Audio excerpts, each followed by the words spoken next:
Moral Tales. Moral Tales. The lustful Otieno.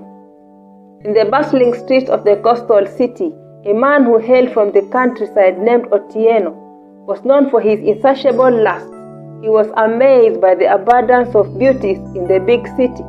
His eyes would wander hungrily, and he would pursue any beautiful lady he encountered. Otieno's reputation as a relentless pursuer of women was well known, and he wore it almost like a badge of honor. Oftentimes, Otieno would spot beautiful girls of the Arab descent at street cafes and would pose for photos with them. He was mesmerized at how the women will cover themselves from top to toe and still look very elegant.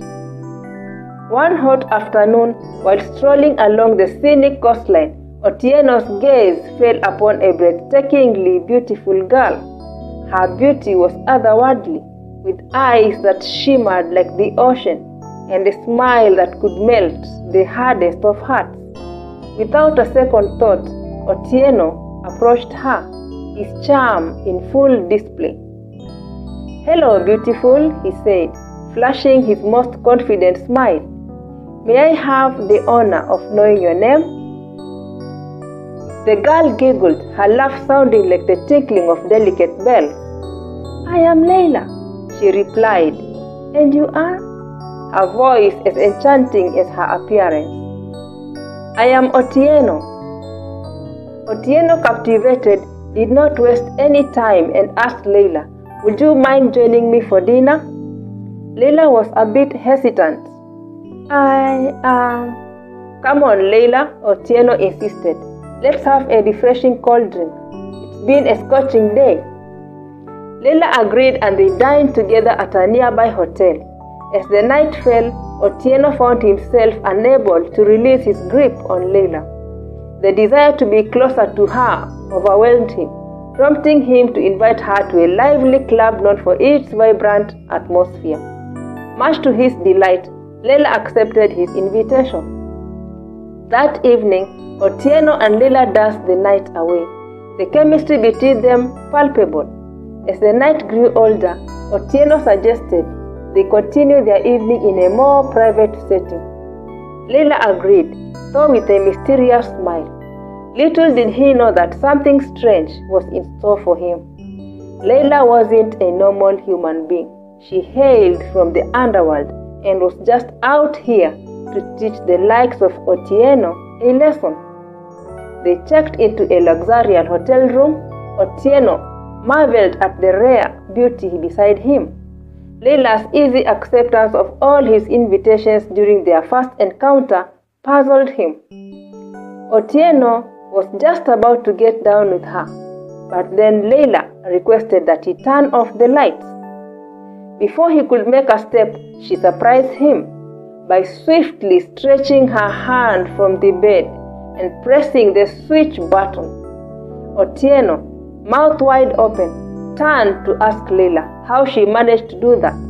Before he could utter a word, a strange dizziness overcame him, and his vision blurred, sending him down on the floor. Leila swiftly used her supernatural powers, and they both vanished from the room.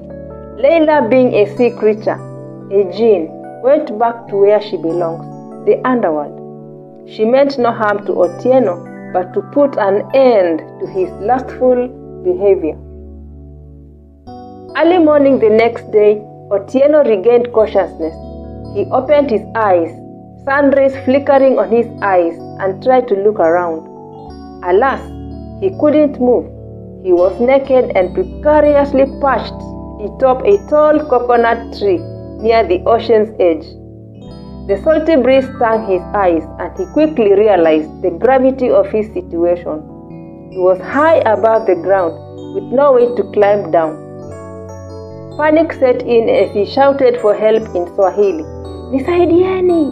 Nisaidieni!" his voice echoing across the beach. Early morning fishermen preparing their boats for the day's catch heard his cries and rushed to his aid. They were bewildered to find Otieno in such an unusual predicament. and wondered if it was really a human being up the coconut tree or a supernatural. Nani huyu? Ni binadamu kawaida ama ni mazingaombwe? One of the fishermen climbed up the coconut tree to rescue him.